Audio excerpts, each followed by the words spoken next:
సిద్దిపేట జిల్లా నంగునూరు రైతుల ధర్నాపై డీఎస్ఓ తనుజశ్రీ తహసీల్దార్ మాధవి స్పందిస్తూ మాట్లాడారు. వర్షాల కారణంగా పంటలకు నష్టం జరిగిన విషయాన్ని ప్రభుత్వం దృష్టికి తీసుకెళ్లనున్నట్లు తెలిపారు. ప్రతి గ్రామంలో వ్యవసాయ అధికారులతో కలిసి పంట నష్టాన్ని అంచనా వేయిస్తున్నామని, రైతులకు తగిన పరిహారం అందేలా చర్యలు తీసుకుంటామని హామీ ఇచ్చారు. ధాన్యం కొనుగోలు కేంద్రాలు త్వరితగతిన ప్రారంభించేలా ఉన్నతాధికారులకు సమాచారం పంపినట్లు తెలిపారు. రైతులు ఆందోళన పడవద్దని, ప్రభుత్వం వారి పక్షాన ఉందని తహసీల్దార్ స్పష్టం చేశారు.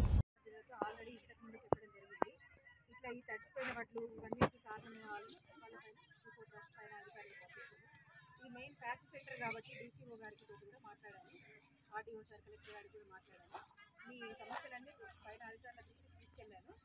డీసీఓ గారు డిఎస్ఓ మన రైస్ మిల్లర్లతో కూడా మాట్లాడతారు తీసుకోవడానికి. మీకు ఏ విధమైన సమస్యలు రాకుండా ఉంటాను నేను చెప్తున్నాను.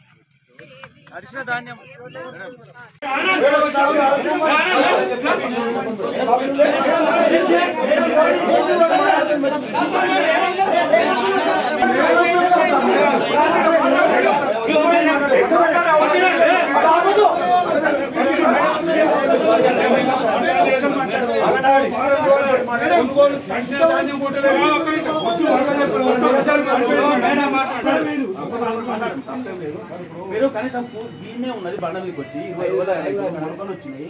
కనీసం మీరు కనీసం మరి ఏం జరుగుతుంది, కొనుగోలు కొంటున్నా కొంటలేదా, మరి ఏం చెప్తున్నారు మేడం మీరు? ఇప్పుడు మేము ధర్నా చేయబట్టి 2-3 గంటలు అవుతుంది, 2 గంటలు అయిపోతుంది చెప్తున్నాం.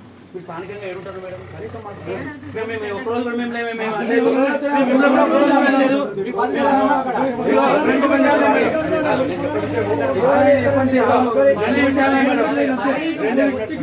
రెండు విషయాలు